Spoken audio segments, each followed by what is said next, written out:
Canada orders China's Hikvision to close their Canadian operations. Hikvision or Hikvision. I don't know how to say it, but it's always been Hikvision to me. I've read it both ways. You haven't. On this episode of ResiWeek, streaming is now king. HDMI 2.2 and Canada bans Hikvision. All this and more on this episode of ResiWeek. This is ResiWeek, episode 490, Banned in Canada. Welcome to this episode of ResiWeek. This is your weekly roundup of all the latest news and stories for the residential AV industry. I'm your host, Matt D. Scott for AVNation.tv. And this week, I'm pleased to be joined by two of my good friends. First, we have Mr. Jeremy Glowacki. He's the editor-in-chief at Projector Central. How are you, sir? Doing well, Matt. Great to be here. Thanks for having me on this holiday week for us in the U.S. Me too. Yeah, we got a holiday tomorrow. Oh, you have one as well. I don't. When you listen to this, will be yesterday. Yeah, Canada Day, which is. Oh, I July thought it was 1st. I thought you just had Thanksgiving like every couple of months or something. Like we do that too. Turkey's always good, man.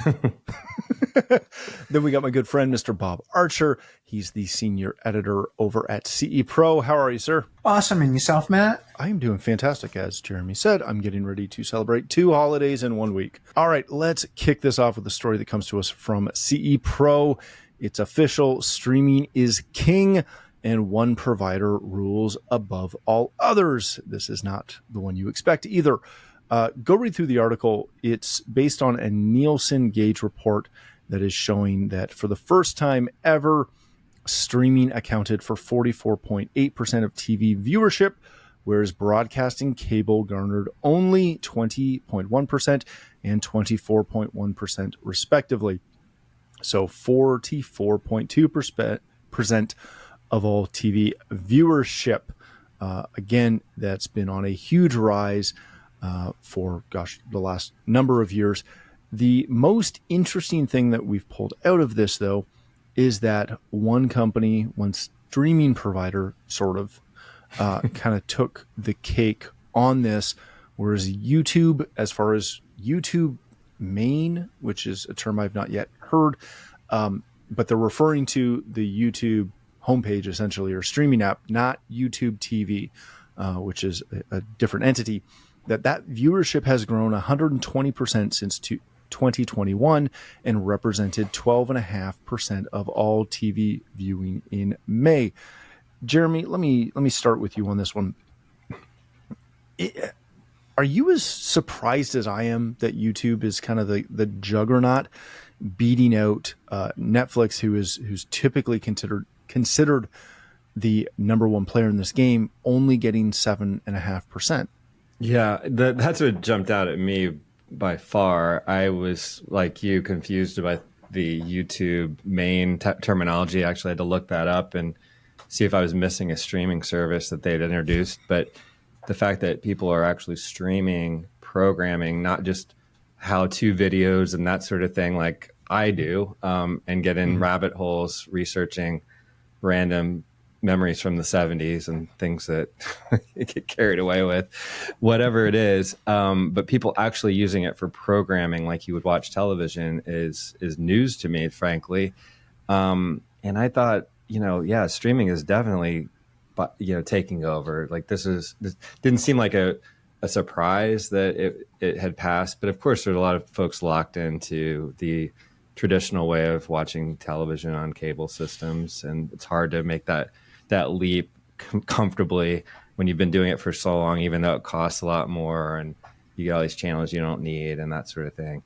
And the fact that it's not Netflix that's the leader is just the one that you always hear about, especially like in my projector world that I'm in now. It was a big deal, like having Google TV as a smart platform on certain lifestyle projectors because it allows Netflix natively. And that was not something that was available before in some of the other earlier platforms. So you just think, oh yeah, everybody wants Netflix, but of course it's what's available on Netflix. And sometimes there's just not that driving content like there have been in prior years. Like for a while, everyone needed HBO because there are certain shows that were just such in the moment, trendy shows that people wanted to watch, that everyone had to have HBO in some form or fashion, whether it was streaming or on cable. And, there's really, I don't hear much about certain shows that are just driving people to a service right now. And I feel like it's kind of making it seem like there's not one major leader in across the board. And maybe folks are finally just deciding, I've got to go find what I want, what I've always liked, and I'm going to just look it up on YouTube and watch it there, and I don't have to pay for it because I already get it. So maybe that's what's happening. Again, this was a huge surprise to me, and it makes me rethink all about what's happening out there in the world that I assumed before it's not true anymore. Yeah, it's interesting because I watch, there's a specific show that I watch that used to be on Netflix, and I'm assuming their deal expired and they transitioned to just their website and YouTube. And while the viewing experience is, I'll say, tolerable on YouTube, it's not as simplistic as, hey, I want to watch season 8 of this show and then just hit the play next episode, play next episode, play next episode that you do in all the other platforms. I continually have to, go back to their page and select the next episode that I want to watch and queue that up. But again, I'm shocked at how much, not that I watch a ton on YouTube, but I do watch a fair amount of specific shows that are on YouTube. Bob, we were talking pre-show, one of the things that is sort of driving this that I heard about, but I cannot find the article that supports this. So we'll take it with a grain of salt. But one of the big things that supposedly is driving the streaming side, but specifically the YouTube streaming side, is that kind of boomer generation has finally got fully on board with streaming, and they're using all the streaming platforms, but specifically they're using YouTube to go find all the shows that they grew up watching. I know my parents fall into this. They're watching a ton of shows that they used to love that are most easily found on YouTube. Was that the demographic that was holding back? But it does seem to be that was the missing demographic that allowed these numbers to really jump up the last couple of years. It aligns anyway on the surface. I would also say, and we were talking about this before we started the tape, but the fact that people are feeling overwhelmed with all these fees, you subscribe to this, you subscribe to that. I think one of the brilliant things that YouTube has done, or Google has done, is they've made the app available on these smart TV platforms. So no matter if you're on Apple TV OS, or you're on the Roku platform, or some kind of Android TV, Google TV platform, you can download the YouTube app onto your streaming device, and then from there you can start watching whatever your heart desires. And if that's retro content from the 70s and 80s, which is hard to get on the Netflixes of the world, then I think it makes perfect sense. Yeah, and that's a good point, Bob, because there was a minute there where Apple TV didn't have the regular YouTube available, I believe. It went from being on there to not being on there, and it was a big miss for me, who I'm an Apple TV user, and I would just need to look something up, and it was a lot more fun to be able to see it on the TV as opposed to on my phone or something. And all of a sudden my kids are like, grabbing some clip of something they wanted to show me. I'm like, wait a second, that changed. I didn't know that. Somewhere along the way, the news didn't hit me. Unfortunately, with me being in the industry, I should have known, but whatever. Kids always know first, right? So that's a good point as far as making that available everywhere. Yeah, that's great. All right, let's change topics for a second. This comes to us from Residential Systems. HDMI specification version 2.2 has been released by the HDMI forum. Improvements are including a 96 gigabit per second bandwidth and next generation HDMI fixed rate link technology.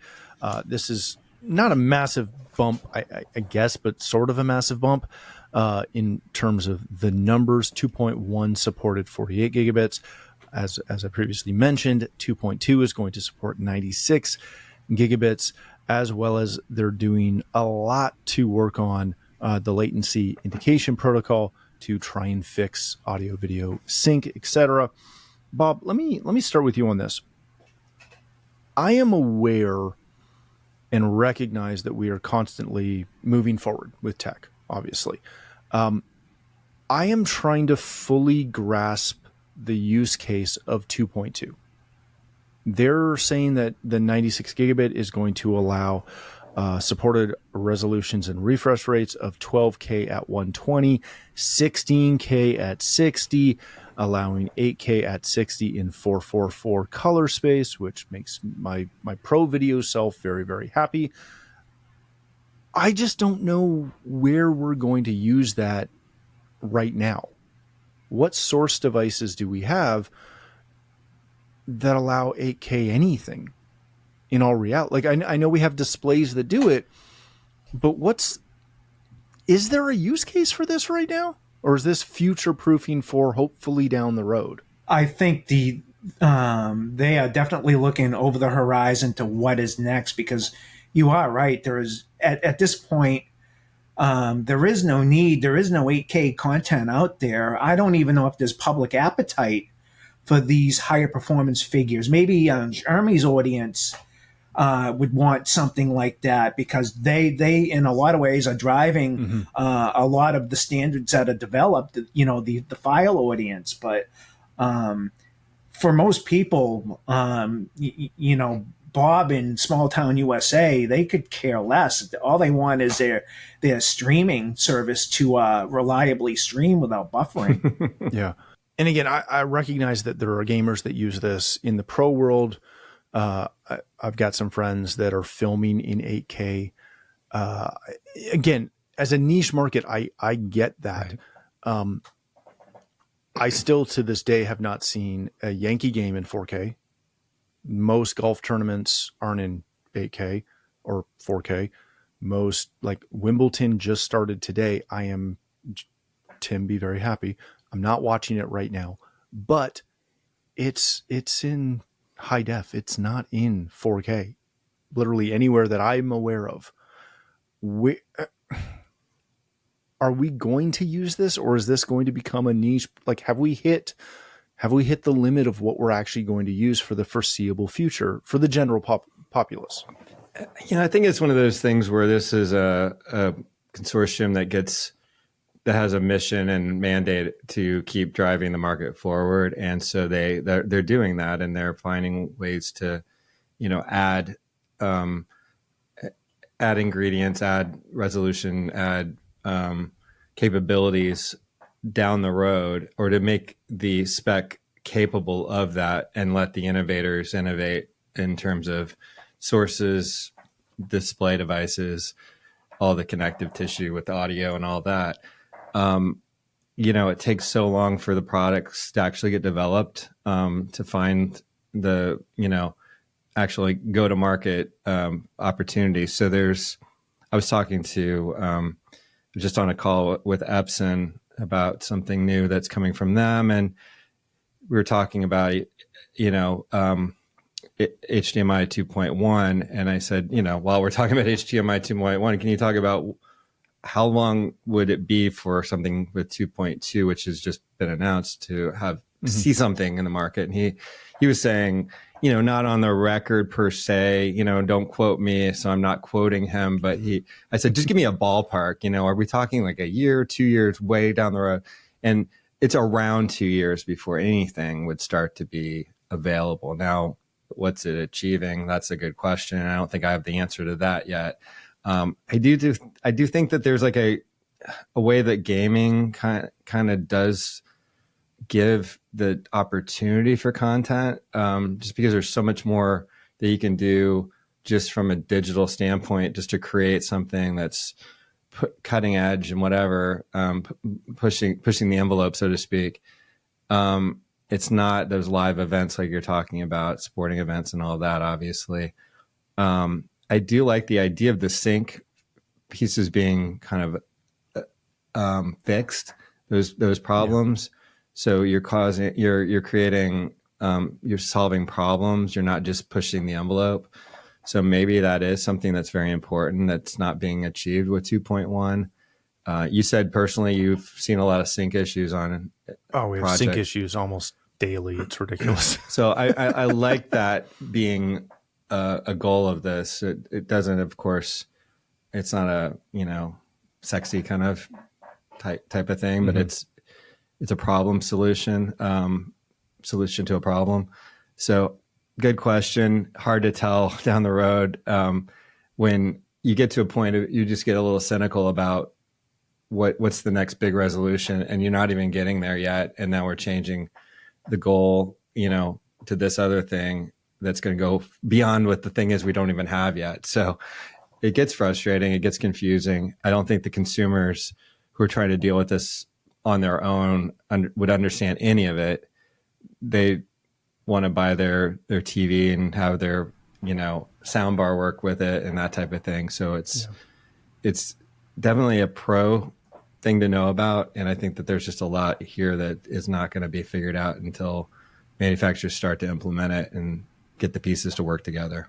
Yeah, it'll be interesting to see where it goes, and more importantly, see if we end up getting a source device that'll do it. Like, I know we sell receivers that are quote unquote 8K, but we got nothing we're feeding it with. In fairness to the industry, though, it probably does give them a target to strive for. Oh, yeah. Yeah. That if these companies can continually engineer, through their R&D processes, better and higher performing products, we all win at the end of the day, as long as, I suppose, it's affordable for homeowners. Yeah, I can't wait to get in a new version of the Xfinity box that supports 8K in 444 and sends me nothing but highly compressed 1080. I'm looking forward to it. It's going to be great. Well, and not cynical at all. one of the things that I did kind of pick up on when I was asking that question about what do you do, that it's 2.1 apparently has been kind of available and implemented for like 5 to 6 years now. It seems like it's been around for quite a while, since 2017. Yeah. And so and it's a good spec. Yeah, and the thing is with these specs, you as a manufacturer, you don't have to implement every bit of it. It's like you can pick and choose elements that you want for your product. So that's another thing. It's like if this achieves a certain goal, then you're just having that part be added to the other stuff that you already do successfully. So maybe the implementation doesn't have to take forever, That's a great point. All right, let's change topics completely for a second. This comes to us from routers, as well as CTV, CBC, and a variety of other places. Canada orders China's Hikvision to close their Canadian operations. In something that somewhat shocked me when this came out earlier this week, the U.S. has put them on a do not buy list for, I think that's like 5 years, 6 years now, where you could not sell HIC or high-K devices into any U.S. government facility, et cetera, et cetera. Canada has decided that they want to cease operations, or they've ordered Hikvision to cease operations in Canada over national security concerns, et cetera, et cetera. Bob, this one, I got to say, this one kind of caught me off guard because it was Canada doing it. And even though I am Canadian and I live here, this is not common for us. We don't typically do this, this broadly and this expansively, really. When you see something like this, how does this affect, or do you have any idea how this affects their go-to-market strategy in the country? When the government tells them to cease operations, does that mean they have to pull out of their headquarters here or their offices, or does that mean they can't sell here? Do you have any idea where this is going?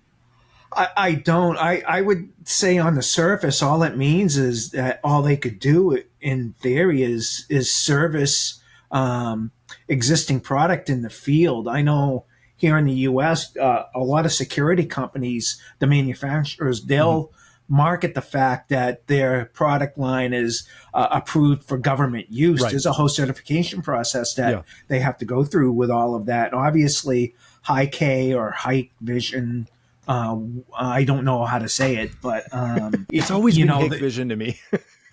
they're not able to go through those same processes right now. So, who knows how it's going to impact them? I would think from the Canadian point of view, maybe they're trying to garner some goodwill with the U.S. to align themselves with their southern neighbors. That's adorable that you think that.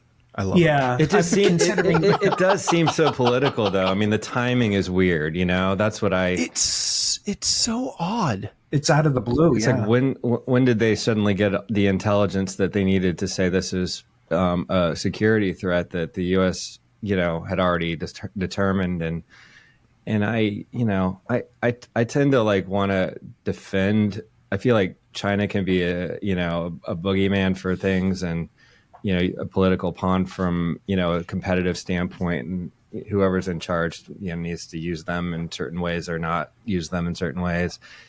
And you hear the human rights parts of this, and that just gets that was kind of that was one of my questions. Was we've known that there are concerns with these manufacturers over privacy for forever. The human rights thing sort of gets sometimes mentioned, sometimes not. It is mentioned in the article, but when Jolly, one of our ministers, was talking about it, it was strictly a privacy thing. Do you think both of those are playing into this?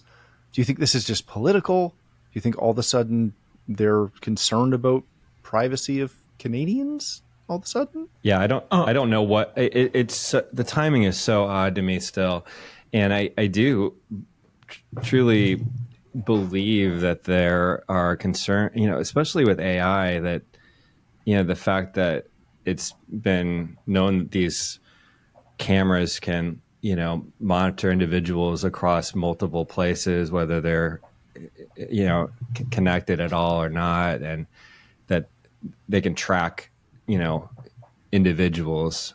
And I don't know if suddenly they just had a wake-up call that this is a problem, a concern. I don't know why the difference in realization from one country to the other would occur. And you just look at the obvious, what's different, and it's this political climate. And I give Canada more credit than that, frankly, as you defend your country as well. I would say, it doesn't sound like Canada to do that, but it just, if it quacks like a duck kind of moment, I was going to say maybe the one thing that if you were to read into it, maybe the Canadian government caught China doing something and doesn't want to publicly accuse them. That's the only thing I can think of, is that because again, it's very, and I'm aware that most of our listeners don't follow Canadian politics very much. I'm guessing that you guys don't spend a ton of time listening to it. I unfortunately do.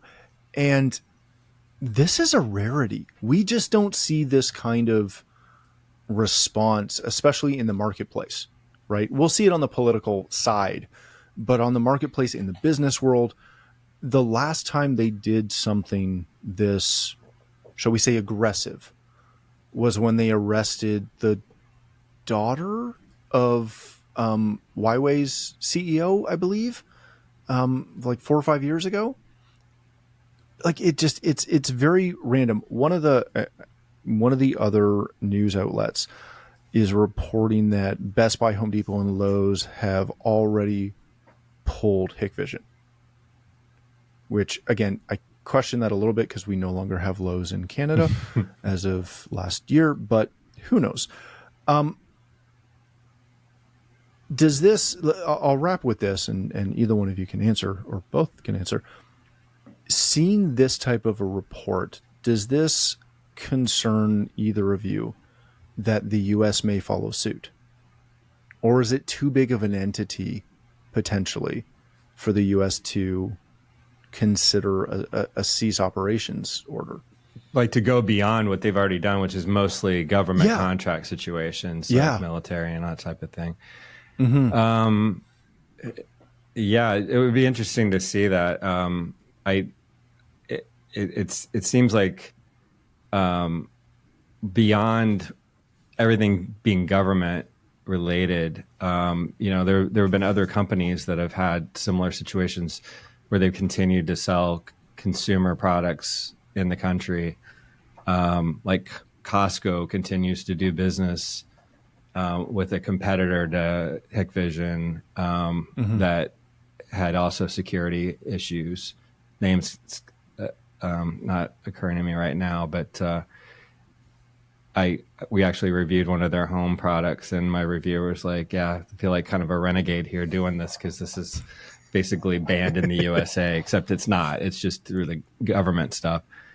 I wouldn't. I don't know anything is off the table anymore with the way the U.S. is functioning federally. So it could be, but I would be surprised if Canada was the leader and the U.S. was the follower in this case, just in terms of immediate reaction. But I think Bob's onto something. There could have just been a situation that occurred that is being kept quiet.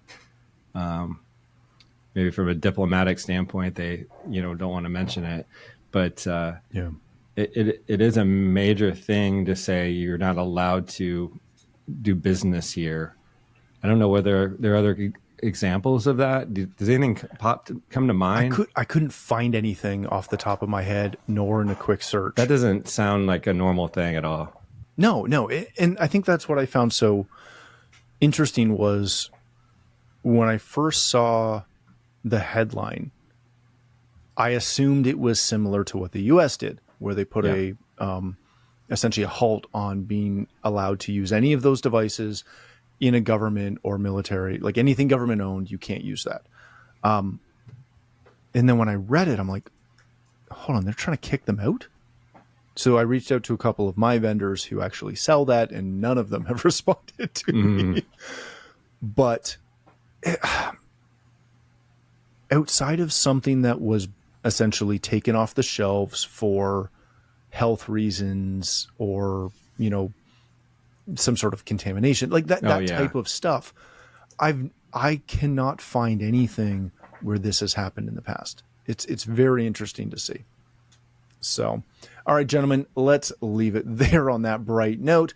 Thank you both for joining us. Bob, if people want to connect with you, learn more about CE Pro, where can they do that? They can go to cepro.com, or if you want to follow me on Instagram, it's BA1 Boston. Excellent. Thank you, sir. Jeremy, if people want to connect with you, learn more about Projector Central, learn more about your podcast, where can they do that? Yeah, you should go to projectorcentral.com and check us out. We've got a lot of really long, detailed reviews of projectors of commercial, home theater, and lifestyle levels. And you can check out the podcast there where I interview our reviewers. We'll get deep dives into their deep dives. So if you haven't had enough from their 4,000 word reviews, you can listen to us talk about them. And that's what we do. And find me on LinkedIn if you want to chat personally. Excellent. It's one of my favorite podcasts to listen to. All right. Thank you for joining us as well. Happy Canada Day yesterday. When you're listening to this, happy July 4th, Independence Day on Friday as well. If you'd like to connect with me, you can find me at Matt D. Scott on most of the socials. But more importantly, please visit AVNation.tv, where you'll find this show as well as a wide variety of other shows with all the verticals that we cover. When you visit the website, please take a moment to check out our supporters. We are extremely thankful for their support and ask that you check them out as well. Thanks again for watching. That's all the time we have for this episode of ResiWeek. The network for the AV industry. What are you listening to? This This is AV. This is AVNation. This is AVNation. Hi, this is Jennifer Goodyear and Erica Carroll from the Women in AV podcast, where we are encouraged by the incredible stories of women in AV. Listen in on fun, empowering conversations as we chat with inspiring women, breaking barriers and creating their own path in the industry. Check out Women in AV on avnation.tv or wherever you get your podcasts.